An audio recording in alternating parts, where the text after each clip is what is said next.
Buenos días a todas y a todos en esta mañana, en el Diplomado de Pensamiento Crítico. Vamos a tocar el tema de política y pensamiento crítico. Hola, Sergio. Buenos días. Hola, buenos días, doctor. Buenos días. Buen día, Juan Pablo. Bueno, por acá veo a Piedad, Carlos, Sujei, Alejandra, Judith, Daniela, Yael, Juan Pablo y Alejandro. Bueno, Juan Pablo ya lo ve. Bueno, pues vamos a intentar hacer algunas conexiones, algunas relaciones entre la idea, el concepto, la noción de política y los rudimentos, las herramientas que implican el pensamiento crítico, ¿no? Digamos que incluso de manera muy epidérmica, pues podríamos decir que no sería posible realizar la actividad política sin el pensamiento crítico, ¿no? Eso sería la primera como aproximación.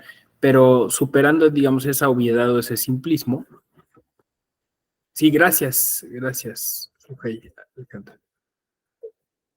te lo agradezco porque siempre es complejo, siempre que nos reunimos con profesores. Ahora justo estuve en un congreso en Brasil y estaban profesores de todo el continente y la queja más recurrente de los profesores, porque en muchos países volvieron a la presencialidad, se les sorprendía mucho que yo todavía estuviera en línea, o sea, o que más bien que la escuela judicial en general estuviera en línea, aunque muchas cosas ya están de manera presencial, pero sobre todo los diplomados siguen en línea. Y decían ellos que, pues eso, que lo que se les hizo más pesado de la virtualidad fue la cuestión de estarle hablando a un monitor, ¿no? No poder interactuar con la gente. Y a veces pasa eso, ¿no? Ahora, por eso le agradezco tanto a Sergio o a Daniela, porque eso me permite a mí ver las reacciones, ¿no? O sea, las reacciones de lo que uno va diciendo, ¿no? Entonces, cuando esa es una manera, incluso también de, de desarrollar un tipo de pedagogía, ¿no? No es, la intención no es que esto no sea un monólogo, ¿no? Entonces, es por eso. Gracias, Sujei. Pues bueno, entonces decía yo que superando esta obviedad de que la política tiene que realizarse con pensamiento crítico, podríamos decir que pues de alguna forma pensamiento crítico supone política y política supone pensamiento crítico. Hace poco estaba yo un poco discurriendo sobre esta cuestión que nos propone don Roberto Espósito en las categorías del impolítico. Les recomiendo mucho ese texto, está en Katz Editores. Roberto Espósito, lo pongo en el chat. Categorías del impolítico. Espósito es discípulo de Foucault y se ha dedicado pues a justo a estos temas que Foucault dejó como en ciernes de la política o sobre esta gestión del poder. Espósito, como buen Foucaultiano, mira el problema desde un tipo de realismo filosófico y él dice que la cuestión es que en nuestros días lo político dejó de ser político, ¿no? ¿Por qué? ¿Por qué sucedió este fenómeno? Bueno, pues básicamente lo que pasó, hola Yael, lo que pasó es que la estructura estatal fue absorbiendo poco a poco a la política. Al grado que hoy cuando nos referimos a los políticos, nos referimos a una clase, un sector, a un grupo que normalmente se reconoce, fíjense qué paradójico, pero como lejano a la sociedad, ¿no? O sea, es como una clase aparte, ¿no? Incluso a veces lo decimos de manera peyorativa, ¿no? O sea, hicieron politiquería, ¿no? O se politizó el asunto, como diciendo que que se conflictivizó, ¿no? O que cayó en un espacio en el cual no es propiamente social. Entonces, la política, empezamos con esta premisa, ¿no? La política como una actividad no necesariamente social. Y esto, pues, alguien podría contraargumentarme y decir, sí, pero está en el imaginario, ¿no? Finalmente, la actividad política, pues, sigue subsistiendo de manera sustantiva en muchas otras áreas. Y estoy absolutamente de acuerdo. El problema es que, a propósito de esas categorías, esas categorías dejaron de representar o de significar lo que en su momento, pues, significaron, ¿no? Esa política tenía que ver con la actividad de la polis. Y de ahí, bueno, pues es un término que hemos ido arrastrando a través de la historia en distintos contextos, pero siempre como una actividad relacionada con el gobierno, relacionada con la organización.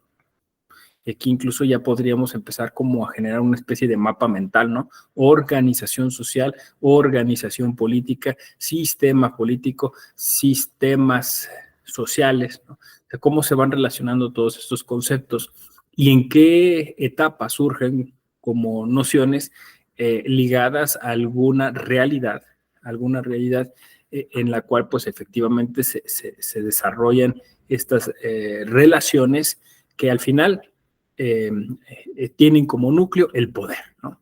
Gestión, administración, delegación del poder. Entonces, así es como se entiende la política, insisto, en estos tiempos y quizá pues más comenzando desde el siglo XVIII, vino a darse una dessocialización de la política, ¿no? O sea, es decir, la política empezó a implicar menos a la sociedad y comenzó a ser más parte de esa estructura estatal. Alguien podría incluso denominarle institucionalización de la política, pero volvemos a caer en una paradoja. Si institución incluye o no a la sociedad. Estatalización de la política, otra paradoja. Si Estado incluye o no a sociedad. Porque claro, uno puede decir, en la definición sí. Estado es el ordenamiento jurídico que dentro de un territorio y acatando un sistema jurídico se aplica a una sociedad. Sí, me queda claro que en la definición sí, pero en la realidad no, ¿no? Y ahí, por eso decía que yo un tipo de filosofía realista, ¿no? Y ya nos estamos acercando al pensamiento crítico. ¿Por qué podríamos decir que en la realidad eso no sucede? Les pregunto, ¿ustedes conocen, tratan, saben, tienen algún contacto con su representante en el Parlamento? O sea, ¿conocen al diputado, diputada, senador, senadora que les representa? No, dice. Entonces, ¿quién hace la política? Porque supuestamente la promesa del Estado, o sea, la promesa de articular esos conceptos para que la sociedad estuviera en el Estado, es que la sociedad estaría representada por algunas personas que harían la política en nombre nuestro. Ese es el asunto, ¿no? O sea, quizá el tema es el desgaste, crisis del principio de representación. O sea, roto este principio, no existiendo este principio, pues se cae en una especie de sistema de simulación, ¿no? Donde nosotros simulamos sabernos representados y ellos simulan que nos representan. Pero en el momento en que no hay esa representación, entonces podríamos hipotizar que las personas que están ahí están tomando decisiones de acuerdo, en el mejor de los casos, de acuerdo a lo que presumen necesitamos, en el mejor de los casos. En el peor de los casos, de acuerdo a sus intereses. Claro, para hacer un análisis un poco más objetivo de esto, pues tendríamos que hacer un análisis sobre las reformas constitucionales, sobre los proyectos e iniciativas de ley, ¿no? Y quizá a lo mejor llegaríamos no necesariamente a a una conclusión en que son solo intereses de la clase política, pero, pero tampoco llegaríamos a una conclusión de que absolutamente se trata de proyectos que van necesariamente a redituar en un beneficio de la sociedad, ¿no? Y pues ahí hay grandes temas en México, ¿no? La reforma energética.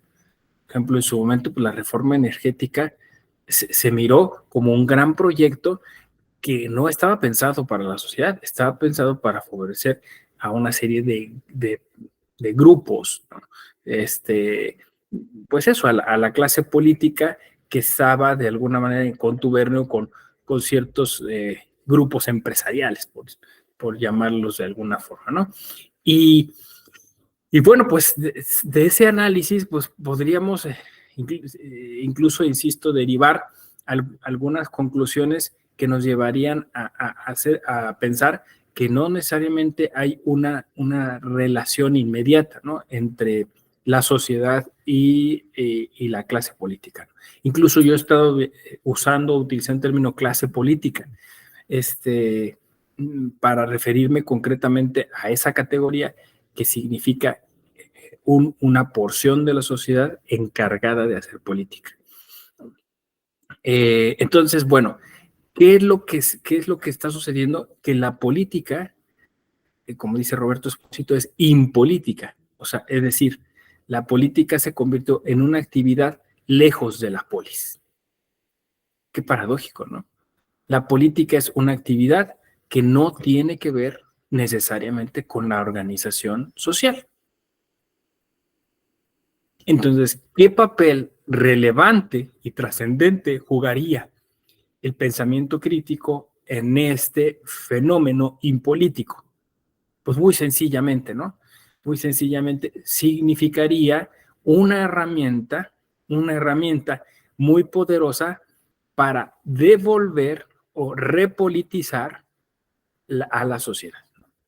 Entonces, me parece que esa es como una conclusión preliminar, o si quieren ustedes una hipótesis, que podríamos empezar a manejar a lo largo de esta sesión, ¿no? Es decir, el pensamiento crítico como una metodología, como un instrumento, como una herramienta, como una praxis, me gusta esa palabra, ¿no? Como una praxis que llevaría a repolitizar a la sociedad. Porque entendiendo quizá muy primariamente, muy sencillamente el pensamiento crítico, bueno, pues se podría decir que se trata de una actividad a través de la cual nosotros intentamos generar alguna postura nociológica, epistemológica, a través de la cual podamos entender mejor cómo es que nos organizamos o nos desorganizamos en la sociedad y cómo es que gestionamos y administramos el poder, ¿no? En términos generales, ¿no? Sociedad incluyendo a las autoridades y al propio gobierno, ¿no? Y en ese momento decir, esto está mal, aquí no funciona. Entonces digo, a lo mejor de manera muy sencilla, pero entendiendo pensamiento crítico como una herramienta de deconstrucción de conceptos, como una herramienta de desmontaje y análisis de toda esta actividad social que nos lleva a, yo diría, en términos del patos, ¿no?, a sufrir el poder, ¿no? Que es un poco la parte pues, digamos que más nos puede mover a generar pues un tipo de reacción, que a la postre lleve a lo que en pensamiento crítico llamaríamos emancipación, ¿no? O sea, lo que requeriríamos del pensamiento crítico es la posibilidad de liberarnos, se oye muy poético, pero es así, liberarnos de ciertas cadenas que impiden que pensemos y desarrollemos nuestra vida social de manera libre, ¿no? O sea, al final de cuentas, me parece que ese es como el reto, ¿no? Ahora, patos y etos, ¿no?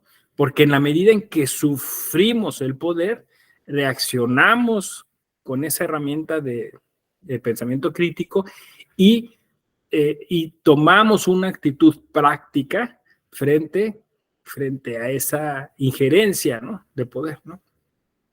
Esto es lo que encontramos en la narrativa contemporánea, que es lo que llamamos lucha por los derechos, ¿no?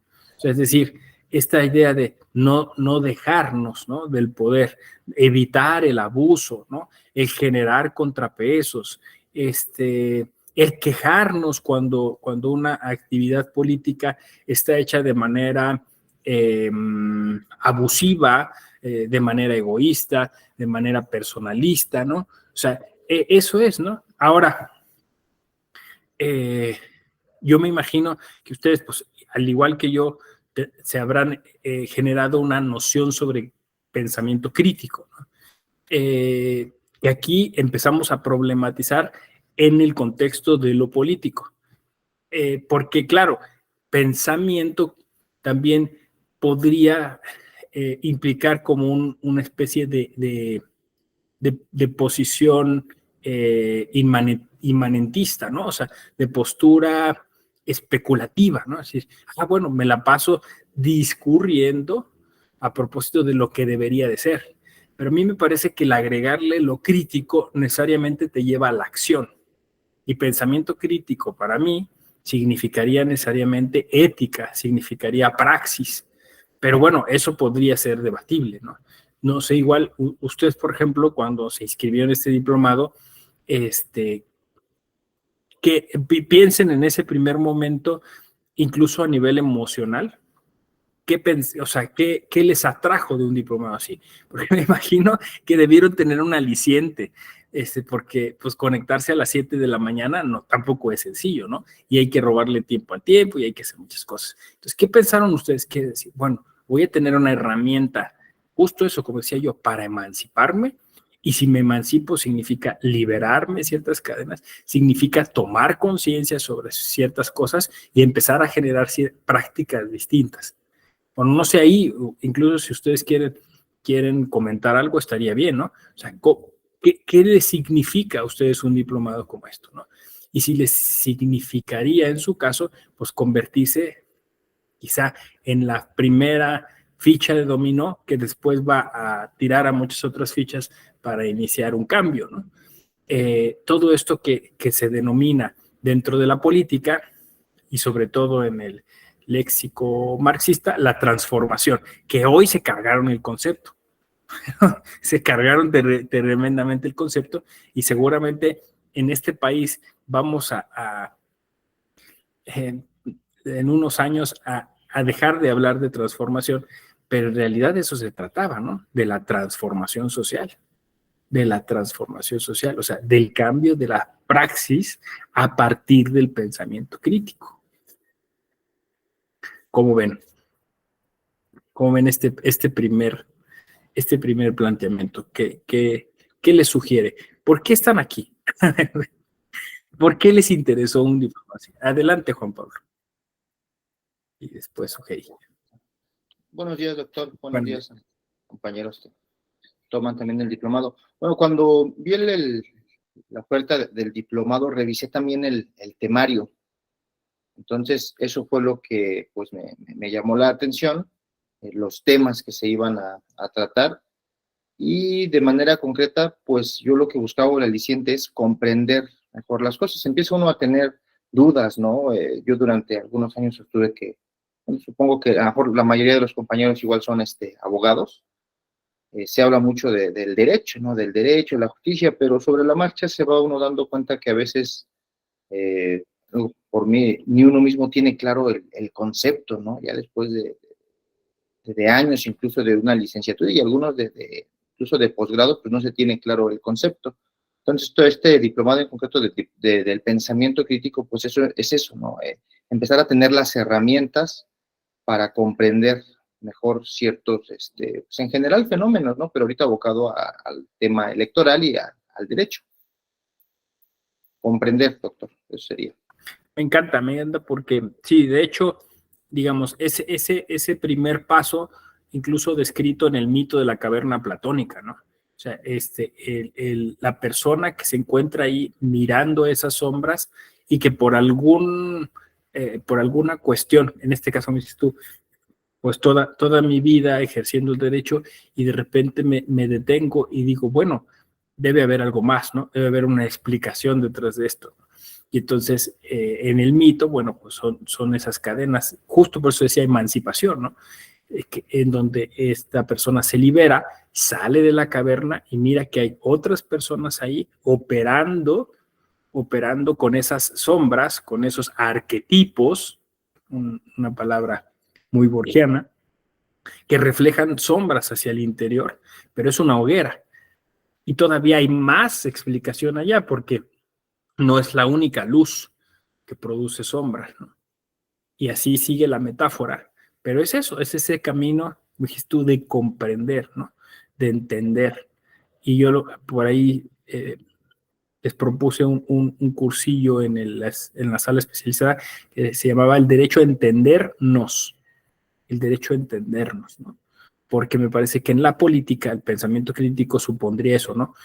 Que para entenderte tienes que entender cómo te entienden los demás, ¿no? Y ahí podríamos estar hasta jugando con esto de la intención, que es entender, comprender, ¿no? Aprender y todos estos conceptos que significan esta especie de interacción entre el yo y el nosotros, ¿no? Muy psicoanalítico. Pero sí, es justo ese uno de los primeros incentivos. Daniela. Ah, no, estaba Sujei primero, perdón. Sujei, Alejandra y luego Daniela. Adelante. Hola, buenos días. Buenos Bueno, días a todos. Atendiendo a la pregunta de por qué estamos aquí, particularmente yo siempre que tomo estos cursos es pensando el intercambio de ideas, que siempre es enriquecedor.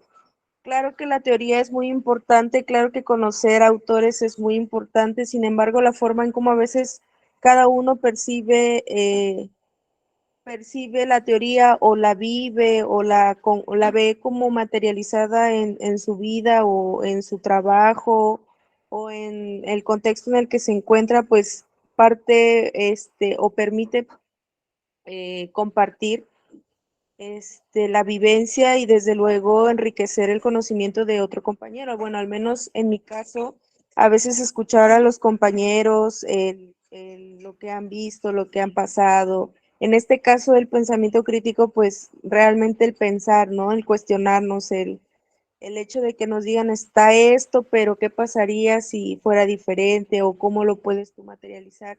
Siempre es muy enriquecedor y desde luego que si nos interesa seguir aprendiendo en cuestiones electorales, pues es muy importante, ¿no? Porque justamente, como ya lo hemos visto en algunas otras sesiones, la democracia parte mucho de esto, del intercambio de ideas y no nada más desde lo que uno mismo piensa. Y pues por eso estoy aquí, porque siempre me interesa mucho escucharlos y pues desde luego aprender. Desde, como comentaba el compañero Juan Pablo, pues el hecho de que la escuela nos permita ver antes los temas, pues es lo que a veces nos hace interesarnos más por un diplomado que por otro, ¿no? Porque igual hay algunos a los que no, pues no es tanto no es que no sea importante, pero probablemente por el temario pudiéramos estar diciendo, bueno, es que aquí sí es un poco más,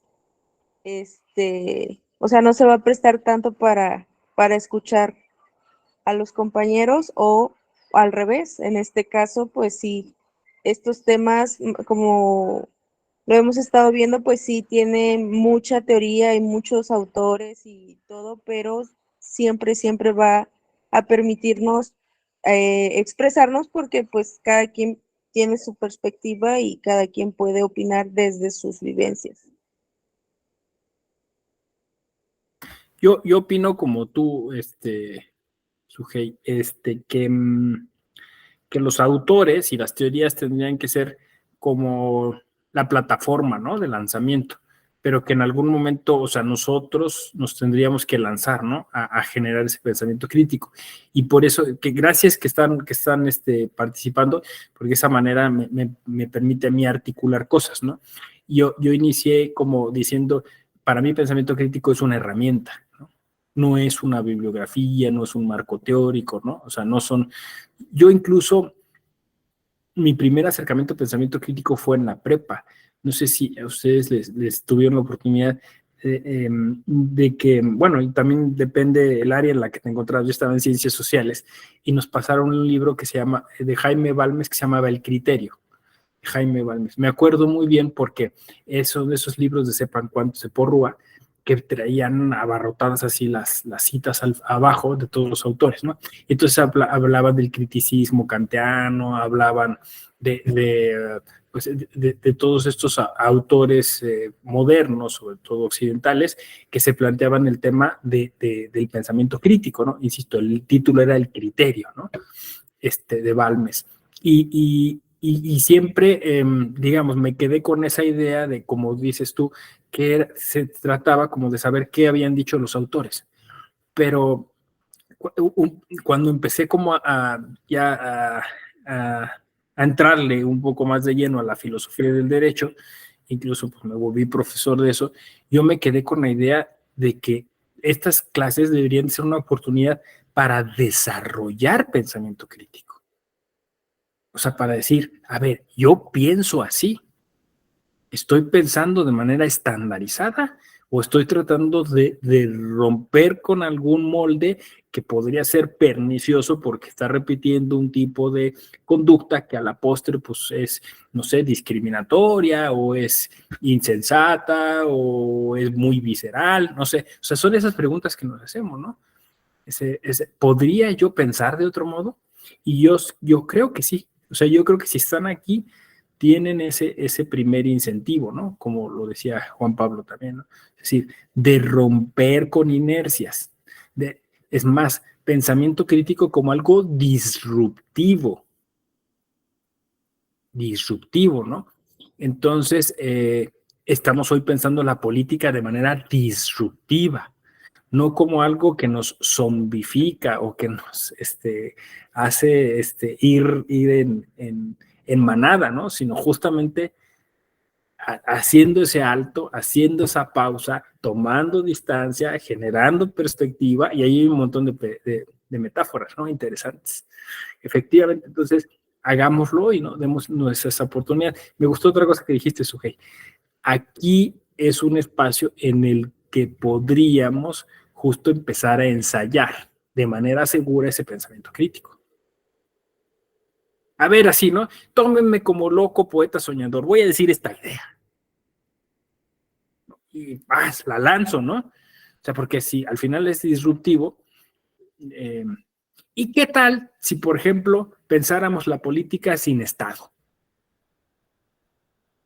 ¿No? Y entonces luego, pum, pum, las emociones. No, ¿cómo? Pero eso sería anarquía. Bueno, ¿alguien ha leído o escuchado sobre la anarquía o realmente es un fantasma que en las facultades de Derecho ronda qué pasaría si no hubiera, ¿no?, estructura? Y allí ya empezamos, ¿no? Pum, pum, pum, y argumentar, a ver qué pasa, a ver qué opciones tendríamos, cómo podríamos construir algo. Digo, es por decir una idea, ¿no? De lo que estoy justo intentando proponerles, ¿no? O sea, que realmente utilicemos, hagamos pensamiento crítico, ¿no? Más que repetir, como decías tú, algunos autores. Y eso, pues, lo hemos hecho durante toda nuestra vida, ¿no? Académica me refiero, ¿no? Digo, yo desde la prepa tuve contacto con ese marco teórico. Daniela, adelante. Sí, doctor, buen día. De la misma manera que ya opinan pues los compañeros, yo creo que esa es el motivo del cual que estamos aquí, porque, bueno, usted tuvo esa oportunidad de verlo desde la prepa. En mi caso, pues yo siempre sentí como que algo más faltaba desde la carrera y en la práctica también. Y justamente es estos diplomados que ustedes nos ofertan, que por ejemplo el de pensamiento crítico, el de hermenéutica, el de lógica, nos abre un panorama más amplio de ver, como dice usted, otras opciones y encaminarnos a desarrollarnos profesionalmente pues mejor, ¿no? Y sí, nos amplía mucho el panorama y más que nada es por eso, de que aquí es donde podemos encontrar como respuestas a los que no estamos de acuerdo en lo, como dice, a ir en manada, en todo lo que nos han dicho, en todo lo que, pues de algún modo nos han querido programar. Entonces, pues siempre es bueno buscar como otras alternativas, así que son válidas y que son las herramientas que nos van a servir para, pues, de algún modo nuestra profesión es de servicio, ¿no? Y de hacer un servicio pues de calidad a los demás, no solamente en lo electoral, porque pues aquí ustedes pues nos dan las bases como para todas las materias, no solamente una, doctor.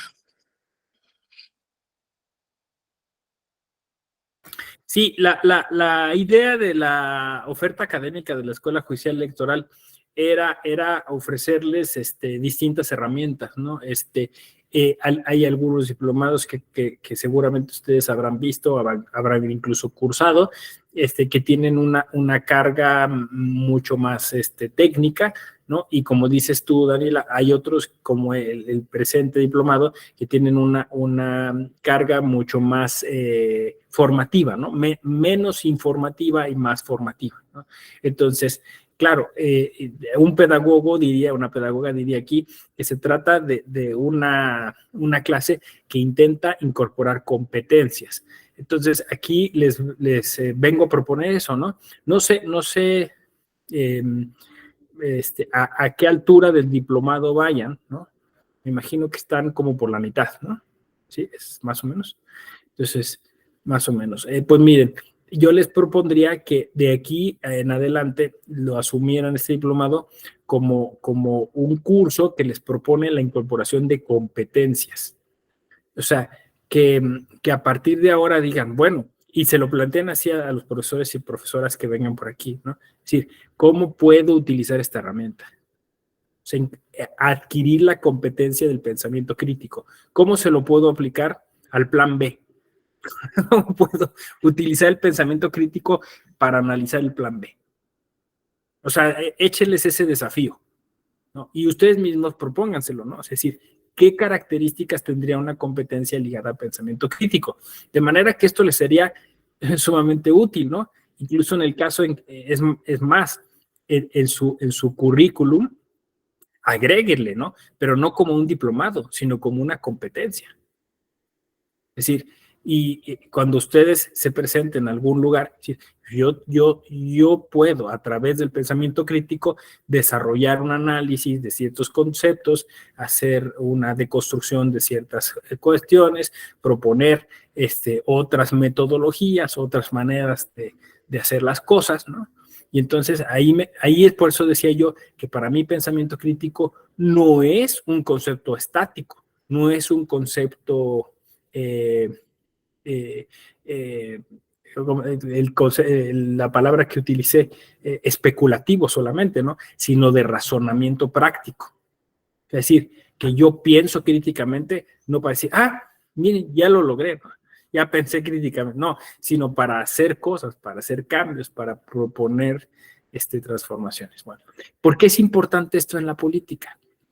Pues porque de lo que más adolecemos y la crítica, y justo la crítica que más se está haciendo, es que los sistemas políticos lo que están produciendo es un tipo de apatía, ¿no? Y otra vez el concepto de patos, ¿no? O sea, un tipo de indiferencia.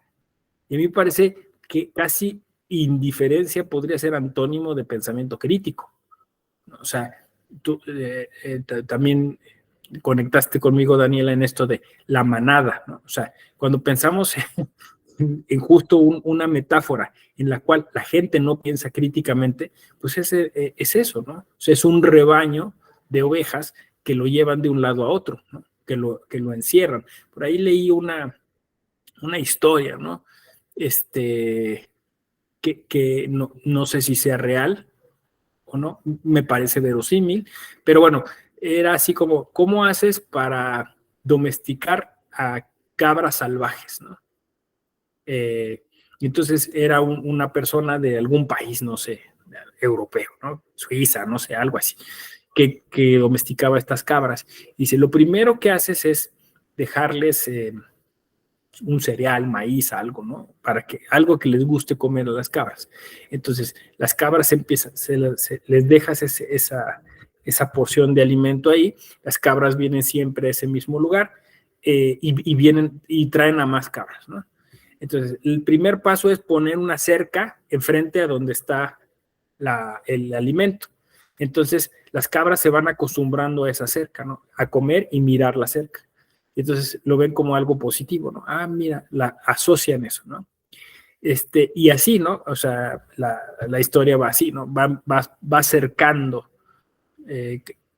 Cada determinado tiempo vas poniendo otra porción de cerca respecto al número de cabras que más o menos pues, se acercan a comer, ¿no? Y entonces, el último paso es construir una puerta, ¿no? Para que entonces las cabras pasen siempre por esa puerta. O sea, pones la última cerca, pero en esa cerca pones una puerta. Y las cabras van a entrar, ¿no? Van a entrar.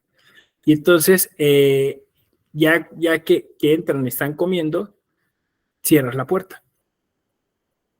Y con eso, las cabras ya tendrán como aprendida una rutina en la cual incluso tú podrías abrirles la puerta, podrían irse a pastar a algún lado y regresar tranquilamente a su corral, ¿no? Entonces dice que eso pasa muchas veces con la sociedad, ¿no? Nos van poniendo cercas hasta que en un momento nosotros de manera voluntaria nos metemos ahí, ¿no? Entonces, por eso decía que yo, la metáfora que justo uno tiene es esa, ¿no? La del rebaño. La del rebaño que es conducido por un pastor y que difícilmente se pregunta si esa conducción es correcta, ¿no? O sea, es decir, y este alimento nos beneficia, o sea,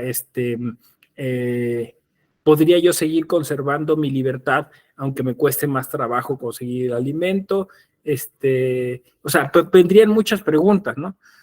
Que podrían derivar de esa metáfora.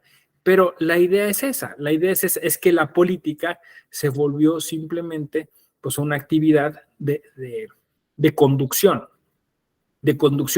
y de confianza pues casi absoluta en quien nos conduce, ¿no? Y aquí entonces parece que una manera disruptiva de ver las cosas es, ¿y si nosotros mismos nos condujéramos? O sea, si la forma, digamos, de la conducción cambiara y si en lugar de ser una conducción absoluta fuera un tipo más bien de gestión o administración, ¿no? Y entonces ahí surgen muchas preguntas, ¿no? O sea, ¿por qué la política contemporánea supone sobre todo manipulación de tipo psicológico? ¿No? Ayer por la noche me tocó exponer en un diplomado. No, fue en la tarde, en el diplomado de lógica. Qué curioso, ¿no? Lógica, y el tema era lógica política, ¿no? Lógica política. Y entonces, bueno, me viene muy bien para lo que ahora estamos desarrollando, ¿no? Porque tendría cierta relación. Y entonces yo lo que estuve leyendo para preparar esa clase es que en la política contemporánea se ha alejado absolutamente de lo que se consideraba lógica formal, ¿no? Y hemos pasado a una lógica antilógica, así le llaman, ¿no? Y que esta lógica antilógica no obedece las reglas, pues eso, justo de la lógica, sino obedece las reglas de la propaganda política, ¿no? Planteada por Goebbels. Entonces, básicamente la política contemporánea es pura manipulación mental. Suena una cosa alucinante, ¿no? Suena casi a ciencia ficción, ¿no? Suena a Orwell, suena a 1984, pero en realidad de eso se trata. O sea, que bueno, está maravillosamente plasmado en el texto de Byung-Chul Han que se llama Psicopolítica, ¿no? Entonces, pasamos de la política a la psicopolítica. ¿Qué significa la psicopolítica? Pues los gobiernos se preocupan más por tener herramientas de manipulación y control psicosocial, ¿no? ¿Cómo? Bueno, pues digo, por eso digo, suena mucho a ciencia ficción, sobre todo a través de las redes sociales, a través de la propaganda, a través de esto, ¿no? Entonces, la política ya ni siquiera es, ¿cómo se llama? La formación de cuadros, que esos cuadros se manifestaran y que dijeran sus ideas políticas, ¿no? Simplemente tienes que generar posverdad, fake news y todo esto, ¿no? Roberto, adelante. Buenos días, doctor. Buenos días, Roberto. No se ve no me veo, ¿verdad? No, no. Bueno, a ver si ahorita lo resuelvo. Perdón que lo interrumpa, doctor, es que justo trataba o estaba decidiendo participar, pero me parecía que no trataba de aterrizar la idea que estaba estructurando en mi cabeza. Y justo usted acaba de comentar algo que me empujó a compartir esta reflexión y sobre todo para que usted me pueda corregir si estoy en lo correcto. Me parece que el pensamiento crítico no solamente funciona como herramienta para pues aventurarnos a tener mejores resultados sobre planteamientos vistos desde otra óptica, no solo desde la que se presente.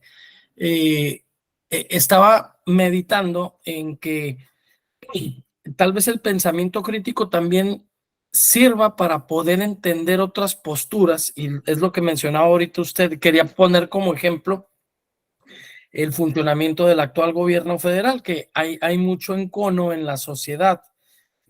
Definiría yo como dos posturas radicales a favor y en contra, y me parece que pudiera estar siendo utilizado el pensamiento crítico, en mi caso, me serviría para poder entender que este gobierno, las estrategias que utiliza, tienen un propósito para poder pues darle gusto a quienes está dirigida sus políticas, y no importando si hay o no importando que no se esté tratando de dar gusto al resto de la población, sino a un solo sector que es el que finalmente le interesa al gobierno. Y me parece que el pensamiento crítico sirve para poder entender esta narrativa que está construyendo, no para aceptarla, o más bien estar de acuerdo con ella, sino para poder entender que toda esta estrategia que utiliza, y la mencionaba ahorita usted, pues son solamente para cumplir ese objetivo, que es tener contentos a ese sector de la población, que es el que le está garantizando en este momento la permanencia y continuidad en el gobierno. No sé si estoy en lo correcto, doctor, y ahorita trato de arreglar la cámara. Sí, sí, Roberto, efectivamente, o sea, a ver, dijiste cosas importantes que ayer comenté en ese diplomado y que están ligadas a conceptos concretos que ahora se están generando en este análisis, ¿no?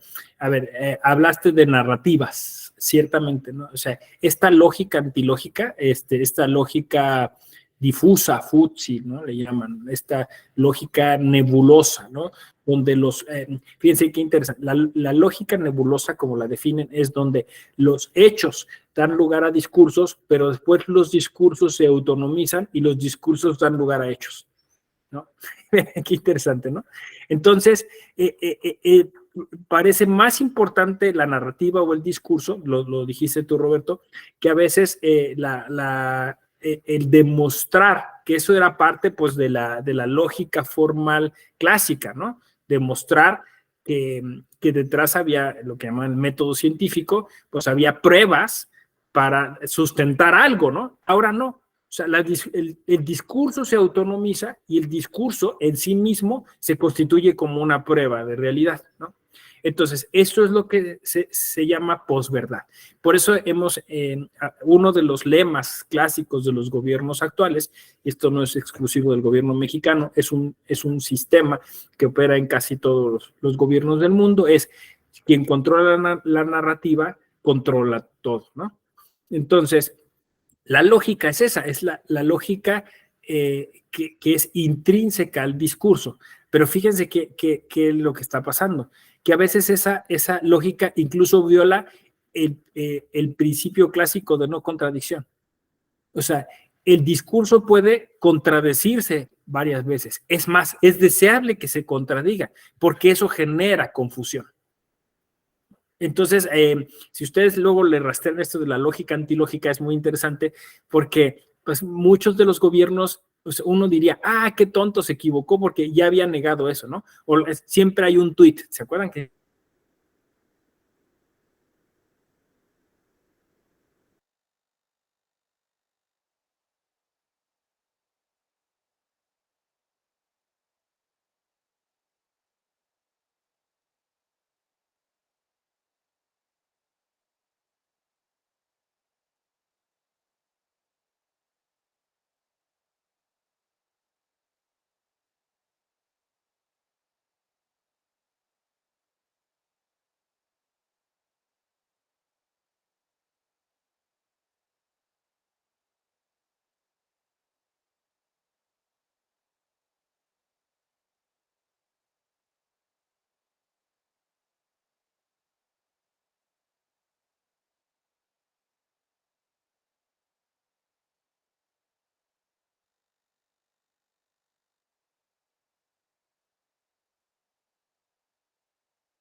Se congeló la imagen, Uciel.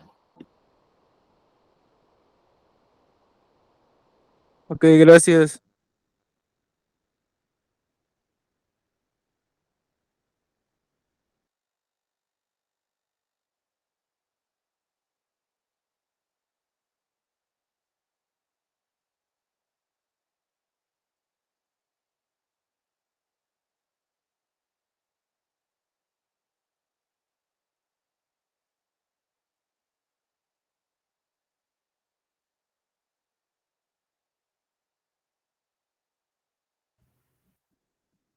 Ya, listo, se fue el internet unos segundos.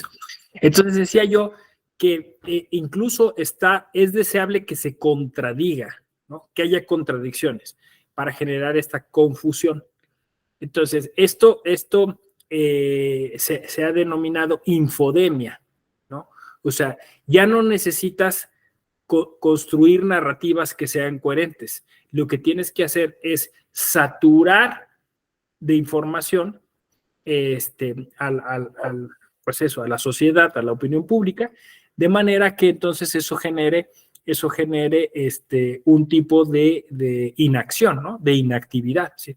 Bueno, pues como no tengo la información suficiente, entonces me confío en lo que el sistema o el líder político en cuestión me está diciendo, ¿no? Exacto, entonces lo que tú dices, Roberto, tiene mucho sentido. ¿Cómo romper todos estos mecanismos de control que están, insisto, describiendo los filósofos y filósofas contemporáneos solo con pensamiento crítico? O sea, hacer como un poco esta denuncia, ¿no? O sea, mira, esa contradicción la estás generando a propósito, ¿no? La estás generando a propósito justo para generar confusión, ¿no? Pero nosotros tenemos las cosas claras. O sea, las cosas son así, ¿no? Entonces, claro, el problema es lo que tú señalas, Roberto. Pero, ¿qué pasa si la gran cantidad de personas y de mayorías que van a votar o a poner o a tal, no generan este pensamiento crítico? Entonces estamos, bueno, justo a expensas de eso, ¿no? Entonces, ¿cuál es un poco la posible esperanza o solución? Que este pensamiento crítico se generalice. O sea, esa es la esperanza. ¿Y cómo le llamamos a eso? Y digamos, eso es lo que yo les quería proponer, ya lo estoy proponiendo, digamos, cumpliéndose una hora de clase, es que el pensamiento crítico en realidad adquiere dos máscaras o dos pieles muy interesantes, que son la la cultura cívica y la cultura democrática. O sea, el camino es ese, cultura cívica, como pensamiento crítico como cultura cívica. O sea, un modo de decirle a la gente, piensa por ti mismo, ¿no? Ibas a decir algo, Roberto. Sí, gracias, doctor. Es que justo cuando se le fue el internet, creo que mencionó algo, en mi opinión, iba a decir algo muy importante, hizo referencia a que siempre hay un último tweet, pero mencionó previo a ello, mencionó cómo esta estrategia de decir una cosa distinta a como lo había dicho tiempo atrás es parte de esa estrategia, y no sé si terminó la idea cuando se le cortó, y creo que al menos yo me quedé con esa duda. Sí, ahí donde la retomé es que justo esa comunicación política contradictoria es deseable porque genera confusión.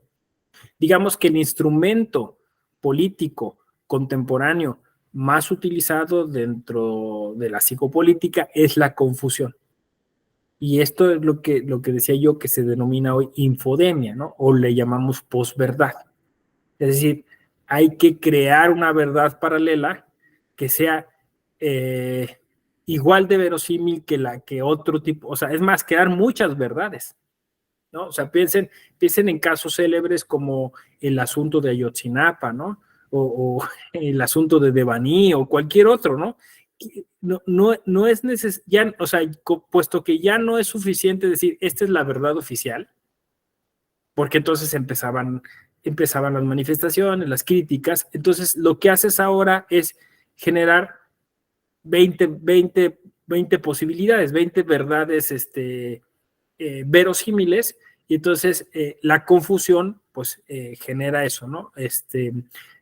Falta de posibilidad de accionar en algún sentido, ¿no? Entonces, no se puede llegar a una conclusión, y eso permite entonces un tipo de gestión política que no es la más deseable, ¿no? Que no es la más deseable. Entonces, esa más o menos era la idea que iba a desarrollar, ¿no? Es decir, cuando dicen, oye, es cierto, ¿no? Siempre hay un tuit, quiere decir, lo que está diciendo el político, contradice lo que el mismo político dijo hace días, o hace meses, o hace años, ¿no?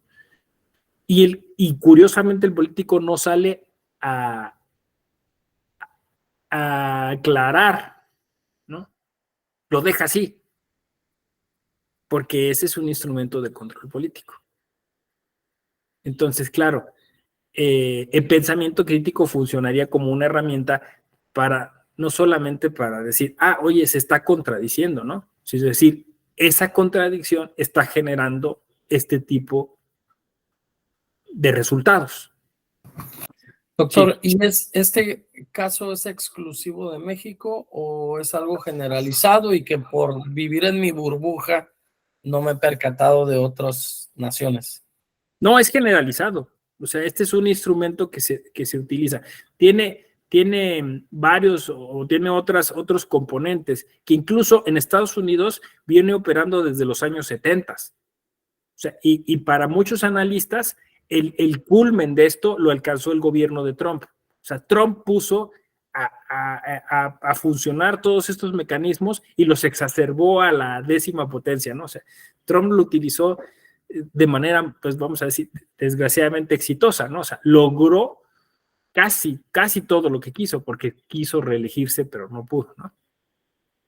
Utilizando estos instrumentos, que uno de ellos es la campaña permanente, que es un mecanismo a través del cual las campañas electorales nunca terminan, ¿no? O sea, una vez que se decide quién va a ser el gobernante se convierte de nuevo en una especie de candidato, ¿no? Y entonces se mantienen siempre en campaña y utilizan las herramientas del gobierno para seguir promoviendo esa campaña.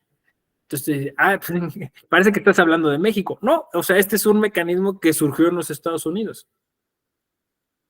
y lo han puesto en práctica muchos gobiernos, ¿no? Incluyendo el mexicano, ¿no? Entonces, te conservas siempre como en una especie eso, de campaña a través de la propaganda pública, ¿no?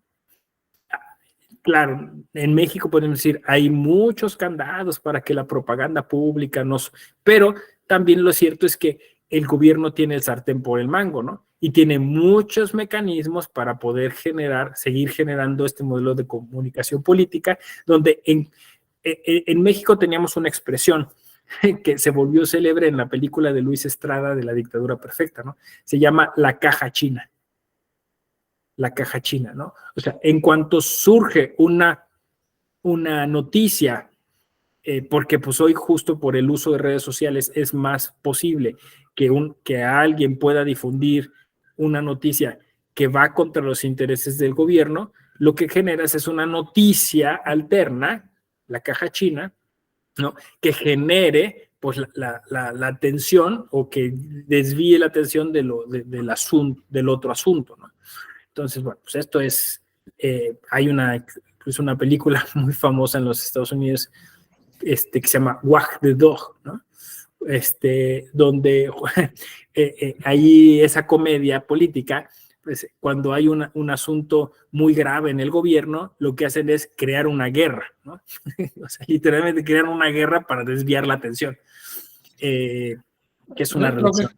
Lo Sí. que conocemos acá como cortina de humo. Cortina de humo es otra metáfora, exacto. Entonces, todo se vuelve básicamente un tipo de batalla por la comunicación política, ¿no? Por el espacio informativo. La información se vuelve poder, ¿no? La política se vuelve información. Y eso es justo donde estamos, ¿no? El otro concepto es el de partido de Estado, le llaman así, ¿no? O sea, el Estado se vuelve un partido político, ¿no? Y entonces, pues, súmenlo, ¿no? Campaña permanente, partido político, y entonces, digamos, todo el partido político empieza a ocupar la gran esfera pública, y esto permite entonces articular esas acciones de información junto con las acciones de gobierno, ¿no? Se desdibuja, ¿no? Se desdibuja dónde empieza el partido y dónde empieza el gobierno. Y se vuelven una unidad. Ese es otro concepto que también en Estados Unidos operó y que, bueno, pues de alguna manera se ha exportado hacia otros lugares. Sergio, adelante. Sí, es que yo no me quedó muy claro lo que mencionaba hace ratito de que la comunicación política contradictoria generaba controversia. Bueno, eso sí lo entiendo, que generan controversia, pero ¿cuál sería el objetivo de generar esa controversia? ¿Sería como para obstaculizar el pensamiento crítico?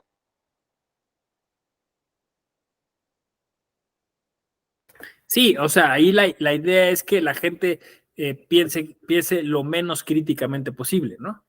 O sea, los mecanismos que se utilizan actualmente dentro de la comunicación política, lo que producen es justo inactividad, ¿no? O sea, justo apatía, todas estas cuestiones. Ahora bien, hay otros fenómenos que incluso el propio sistema capitalista también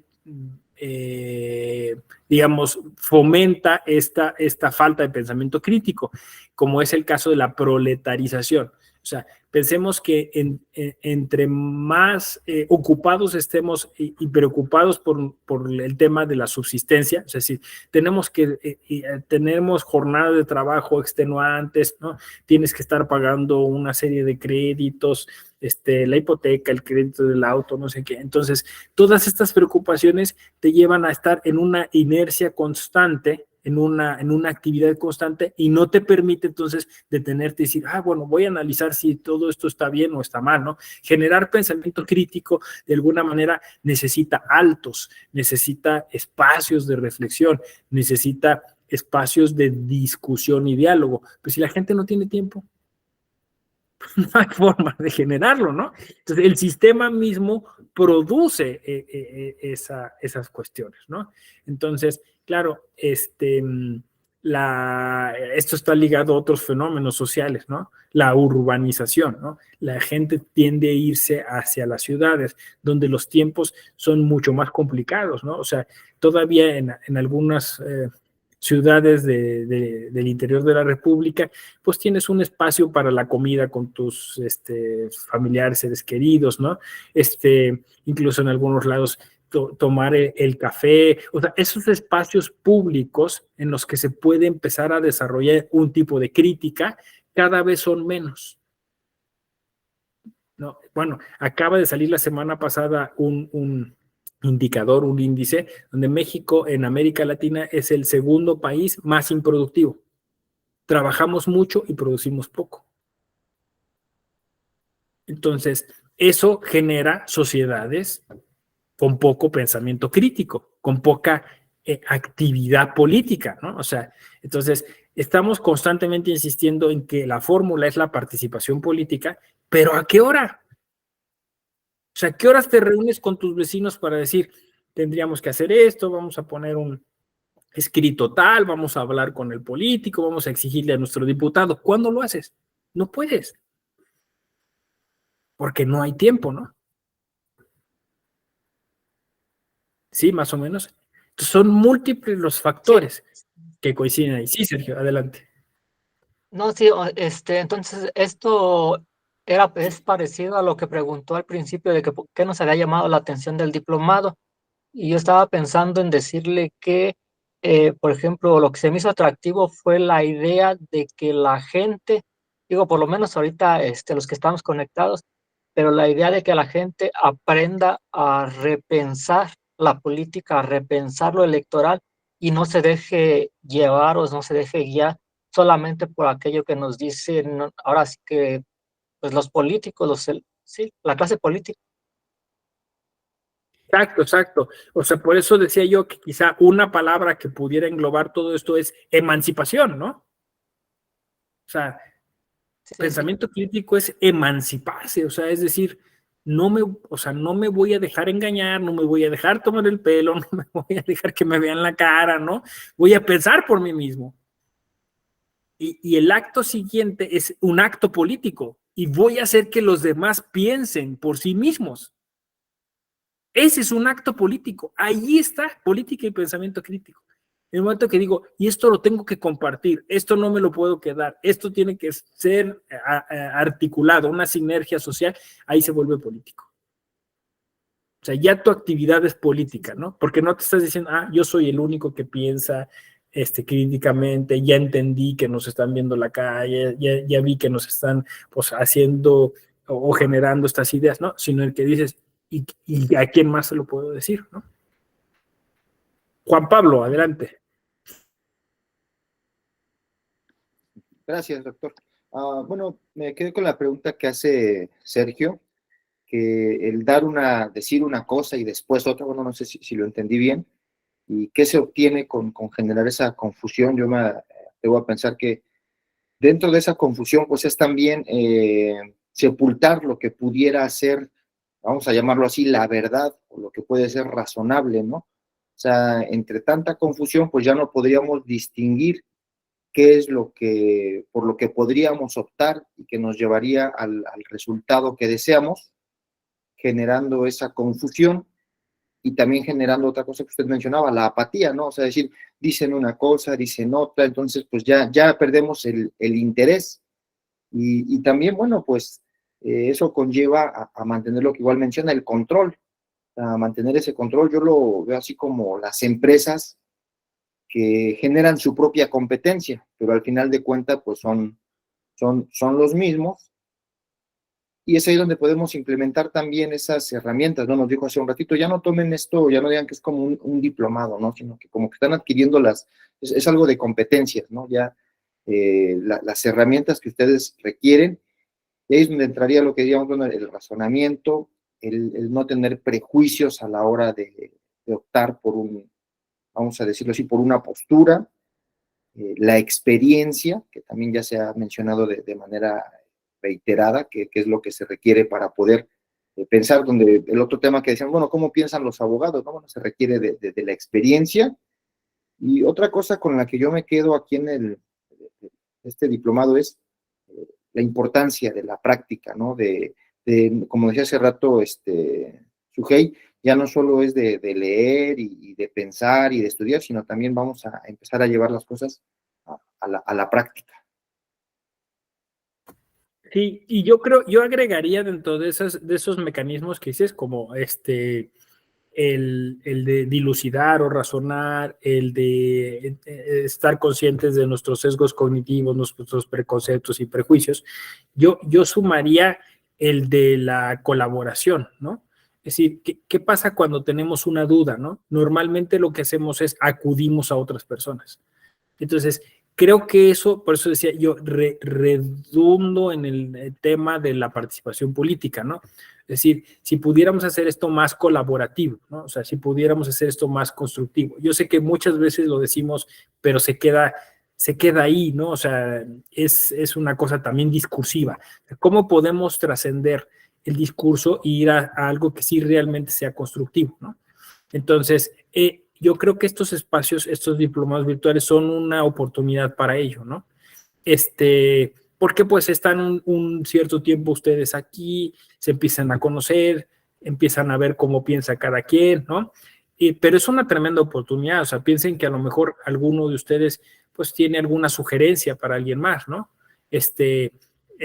Incluso hasta en lecturas, ¿no? ¿Qué estás leyendo o qué estás mirando? Y creo que eso es justamente donde el pensamiento crítico se volvería político, o la política se volvería parte del pensamiento crítico, ¿no? O sea, cómo generar esos mecanismos de interacción social en la cual las ideas políticas empiezan a generar sinergias transformadoras, ¿no? Porque pues todo empieza así, ¿no? Cuando, no sé si alguien ha tenido oportunidad pues de reunirse con sus vecinos y alguien dice, deberíamos de colocar un foco ahí porque está muy oscuro, ¿no?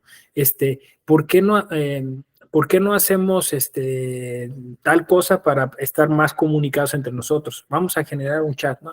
Luego, bueno, también hay chats de WhatsApp que no llegan a buen término, pero bueno, o sea, generar mecanismos, ¿no? O sea, eso es lo que ¿Qué tantos otros? Estaba viendo que, por ejemplo, ahora en WhatsApp no son chats, sino son comunidades, le llaman, ¿no? Entonces puedes integrar varios chats en una comunidad, pero hacia allá va lo que llaman el crowdsourcing, ¿no? O sea, la colaboración política y la colaboración a través de la generación esta de pensamiento crítico. Eso está anclado en un viejo concepto griego que se llamaba paideia, ¿no? O sea, la democracia en Grecia no era posible sin la paideia. Por eso les decía yo que para mí el concepto básico de esto es cultura cívica. O sea, ¿cómo entendemos la cultura cívica? También como una herramienta en donde las personas, los ciudadanos, las ciudadanas, toman conciencia de su posición o de su presencia, vamos a decirlo así, dentro del sistema político, y entonces empiezan a tomar acciones coherentes de acuerdo a esa postura política, ¿no? Entonces, cultura cívica yo la veo como, bueno, pues vamos a levantar la basura, ¿no? Cultura cívica yo la veo como, pues vamos a organizarnos para arreglar este espacio público y que sirva para que nuestros niños vengan a jugar, ¿no? Cultura cívica yo la veo como, vamos a levantar la biblioteca que tenemos aquí y a pedir donaciones de libros, vamos a hacer un cineclub al aire libre, yo así lo veo, ¿no? Entonces, y eso supone mucho pensamiento crítico, ¿no? Porque supone decir, oigan, quizá no lo estamos haciendo bien, quizá no estamos tomando buenas decisiones, ¿no? ¿Qué mecanismos tenemos? ¿Cómo lo podríamos hacer mejor? Eso es pensamiento crítico y eso es política. Bueno, así más o menos es como lo percibo, ¿no? Porque de otro modo, entonces, estamos a expensas de quien sí está tomando esas decisiones, ¿no? Entonces, quien sí tiene el tiempo y los recursos para decirnos cómo hacerlo, ¿no? Y esto es, digamos, lo grave de nuestro tiempo, que quien tiene los recursos y los medios para hacerlo, a veces no tiene la vocación de servicio pues, para transformar las cosas, ¿no? Sino que está pensando pues en sus propios intereses, ¿no? Entonces, aquí pues el tema, decía yo al inicio, mucho tiene que ver con cómo sufrimos el poder, cómo nos liberamos de eso y cómo generamos una ética. O sea, esto tiene que ver con la ética. O sea, tendríamos que exigirles, yo sé, digo, va a sonar como a estribillo, pero pues incluso es un poco desalentador el tema del modo honesto de vivir, ¿no? Porque me parece que fuimos incomprendidos por la Suprema Corte, ¿no? O sea, es decir, me digo incomprendidos y me sumo ahí por la visión que se tiene desde lo electoral. O sea, ¿por qué no apostarle a un sistema electoral donde la integridad sea el común denominador? O sea, ¿por qué no apostarle a un sistema político donde los que hacen política, los que se involucran en la política, tengan como rasero la ética? No entiendo, o sea, no entiendo, ¿no? O sea, yo entiendo que puede ser un concepto en otras áreas del derecho, como por ejemplo en el derecho civil, anacrónico, vetusto, está bien, ¿no? Que sí, efectivamente podría ser hasta incluso conculcador de ciertos derechos, pero en el derecho electoral se entiende de otro modo. O sea, se entiende como, y era como el único mecanismo que teníamos pues para exigirles a los políticos cierta integridad, ¿no? Y ahora nos quedamos sin esa opción, ¿no? Incluso ayer creo que todavía incluso el gobierno federal salió como a un boletín de prensa a decir que el Tribunal Electoral está pues tratando como de hacer política, ¿no? lo que entendí ese boletín. Pero de alguna forma, otra vez, ¿no? Lo electoral y lo político tendrían que suponer de manera transversal ese pensamiento crítico que se vuelve exigente. Porque cuando también, ahora que gracias que me han como compartido su sentir de por qué se inscribieron en un diplomado de esta índole, me lo han dicho así abiertamente, pues sí, yo creo que muchas veces también uno de los incentivos es pensamiento crítico tiene que llevar justo eso, a una manera de ver la vida de manera más ética, ¿no? De manera más coherente, de manera más correcta, de manera más íntegra. Entonces, creo que habría que entonces empezar a hablar también en ese aspecto de ético-política, ¿no? O de la ética y la política, que hace mucha falta en nuestro sistema que de alguna forma se sigue desembarazando de esos pues, posibles autocontroles que en su momento estaban, ¿no? O sea, yo leo el plan B como pues eso, como un gran mecanismo de quitar todos estos controles que en su momento se crearon para que el modelo de comunicación política, las campañas y los propios políticos tuvieran como una especie de empresa, una especie de foco de llamada de atención, decir, oye, pues no está bien que hables de ciertos temas en ciertos periodos electorales, porque la gente está pensando, está rumiando sus ideas y está tratando de llegar a conclusiones para ejercer su derecho al voto, y si tú vienes de manera abusiva y entonces utilizas ciertos instrumentos que no se deberían utilizar, pues vas a interrumpir esa disquisición o ese pensamiento que está generando para tú pues, venderle tu idea, ¿no? Y esto bajo un gran principio que se creó en el derecho electoral que le llamábamos equidad de la contienda, ¿no? Entonces, la equidad como un principio, otra vez, de la integridad o de la ética, porque al final sí es un principio constitucional, pero es un principio que radica y tiene mucha fuerza en lo ético, ¿no?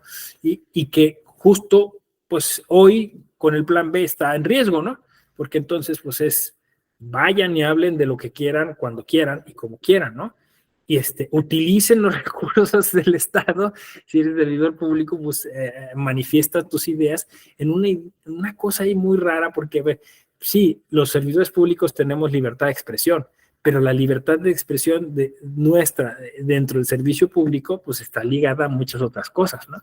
Entonces, eso es lo que quizá ahora es preocupante, porque se está dando más no creo que el plan B es una toma, que eso hubiera sido bueno, que hubieran dicho, la justificación es que México es una sociedad más madura políticamente, requiere de menos candados, requiere de maximizar la libertad de expresión y eso. Bueno, pero o sea, la idea no es esa, la idea es seguir manipulando a la gente.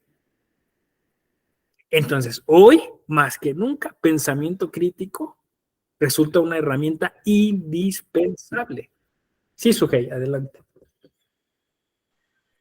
Sí, maestro, ahorita que mencionaba esta parte, se me vino a la mente justo los comunicados, ¿no? Que de repente los gobernadores han estado haciendo en cada etapa diferente de situaciones democráticas, ¿no? Cuando fue la revocación de mandato, cuando fue el juicio a expresidentes, cuando pasaron situaciones que propiamente tienen que ver con el Estado. Sin embargo, a mí lo que me llamaba la atención de esos comunicados era la frase de los gobernadores bueno, en este caso el partido Morena, ¿no? Los gobernadores de Morena, y a veces es como pensar, ¿gobiernan para su partido o gobiernan para el Estado que representan? Porque lo que mencionaba hace ratito también de que a veces esta distinción de ya no sabes en dónde termina el partido y dónde comienza el gobierno, o al revés, pues sí está como muy marcado también actualmente, porque de verdad a veces hasta los colores, o sea, como que toda esta persuasión que hace el aparato gubernamental como para llamar la atención hacia un partido en específico, pues pudiera también desde ahí empezar esta persuasión, ¿no? Esta influencia de que nos habla, y desde luego si se les permite a funcionarios o personas de la función pública hablar a favor de candidatos o en contra de candidatos, pues más que beneficiar, pues perjudica mucho los procesos, ¿no? Y lamentablemente pues esta parte que se construyó con tantos años y que la quieran venir a quitar de un momento a otro y ni siquiera de la forma más correcta posible, pues es difícil de asimilarlo, y pues esto es algo que sigue y va a seguir, y hasta que no se declare propiamente la inconstitucionalidad, pues estaremos al pendiente de lo que pueda pasar. Sí, gracias, Sujei. Y aquí el tema es que, miren, o sea, ya por ahí lo decía, creo que Juan Pablo, ¿no? O sea, el tema es que al final de cuentas la democracia está planteada así. O sea, a lo que me refiero es que al final o sea, estos procesos se están dando porque una mayoría los está avalando. No sé si me explico. O sea, si fuéramos ultrademócratas, o sea, bueno, pues es lo que la gente quiere. ¿No? O sea, al final de cuentas, ¿no? O sea, estamos aquí porque es lo que la gente quiso, o lo que la gente quisimos en algún momento, ¿no? Porque, bueno, pues alguien dice, bueno, pues ya corrigió la plana, lo que sea, bueno, en fin, pero el chiste es que, por eso digo que pensamiento crítico, cultura cívica y todas estas cuestiones, ¿no? Porque, o sea, tiene que ser las mismas personas las que, tomando conciencia de ello, lleguen a la conclusión que tú estás llegando, ¿no? O sea, tenemos que fortalecer nuestra democracia, ¿no? O sea, no se trata solamente de favorecer ciertos procesos clientelares, de estar bien tú, ¿no? De decir, bueno, pues yo me siento más conectado porque, pues al final, a través de estas promesas políticas, puedo llegar a estos programas sociales, o puedo tener a una persona en el gobierno, o me siento identificada por eso, pero no creo que en realidad sea por el beneficio del país o del sistema democrático, de todo eso. Eso es pensamiento crítico. Dejar de pensar en uno mismo y política, ¿no? Y pensar en cuál es el beneficio común, ¿no? Pero claro, el tema es aquí dos cosas. Una es que, según las estadísticas, estamos sufriendo unos movimientos en el mundo donde la autocracia está siendo preferida por sobre la democracia. O sea, de 20 años para acá, los sistemas democráticos se retrotrajeron. y aumentaron los sistemas autocráticos. Eso tiene que ver con otros movimientos de lo que llamamos populismo, y eso tiene que ver con todo lo que hemos hablado ahora sobre control político. Digamos que un poco el asunto de bueno, tiene muchas explicaciones, ¿no? Uno dicen que es un poco el desencanto que tuvimos, ¿no? O sea, es decir, con la democracia llegamos a no terminar con las guerras, sino incluso a tener más guerras. Con la democracia llegamos a problemas medioambientales, ¿no? Estamos, de hecho, al borde de la extinción, ¿no? En muchos casos, el cambio climático, ¿no? La corrupción, las múltiples violencias, tráfico de personas, o sea, todo eso, tráfico de armas, ¿no? Todo eso, entonces, nos puso en una condición como, pues ya la fregada, ¿no? Ya no me interesan los temas políticos, no me interesa el tema de la democracia, entonces me encierro en mi burbuja, ¿no? La pandemia vino a acrecentar esto, ¿no? O sea, sálvese quien pueda, te pones en tu casa, te pones a preocuparte solo por ti y por los tuyos, ¿no? Y entonces eso nos desarticuló. La sensación de que participamos a través de redes sociales con likes o retweets o todas estas cosas, ¿no? Otro fenómeno, ¿no? Entonces, claro, todos estos fenómenos están dando al traste a un posible proyecto político que nos una, que nos genere, que nos articule, que nos generen algún tipo de movimiento político, y lo que nos está haciendo, pues es eso, ¿no? O sea, ser más susceptibles de ese control político contemporáneo, ¿no? Insisto, autoritarismos, populismos que siguen aumentando y apatía, ¿no? Que sigue. Entonces, ese es el caldo de cultivo, pues para que justo, ¿no? En nombre del pueblo se hagan cosas incluso contra el pueblo, ¿no?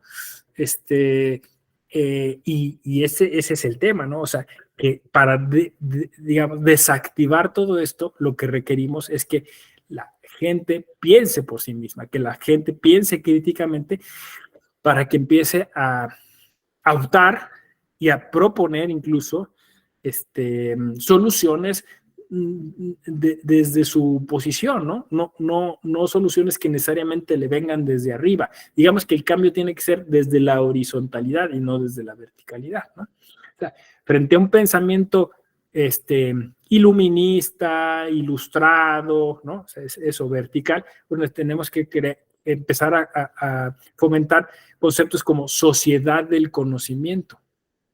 ¿Qué significa la sociedad del conocimiento? La democratización de los mecanismos de los saberes, ¿no? De los mecanismos de conocimiento y de los saberes, ¿no? Que la gente tenga más acceso a información de calidad para poder tomar decisiones más sensatas y no decisiones así, pues ya, ¿qué es lo más fácil? Bueno, pues me dieron una despensa, pues la decisión la tomo por el que me dio la despensa, ¿no? Ahí se da todo un círculo vicioso que es muy difícil romper, ¿no? ¿Cómo ven? Pues creo que, bueno, pues salieron bien las conexiones, los conceptos. Espero que les haya gustado la clase. No sé si tienen algún comentario, alguna cosa extra que quieran. Doctor, Sí. no está disponible la lectura que estaba para esta clase.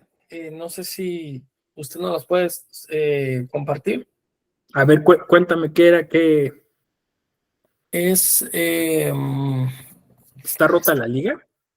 Sí, o sea, le doy en la liga del documento que nos enviaron en Word para esta sesión, que se llama Pensamiento Crítico y Aplicaciones Políticas, y le doy clic en la liga, pero me dice que no está disponible el documento, y lo busqué así como alcanzo a ver en la liga que dice Pensamiento Crítico, Aplicaciones Políticas, construir una sociedad donde todos florezcan, pero no encontré ningún artículo. Fíjate que, o sea, yo no soy el coordinador de este diplomado, es Juan Abelardo, ¿no?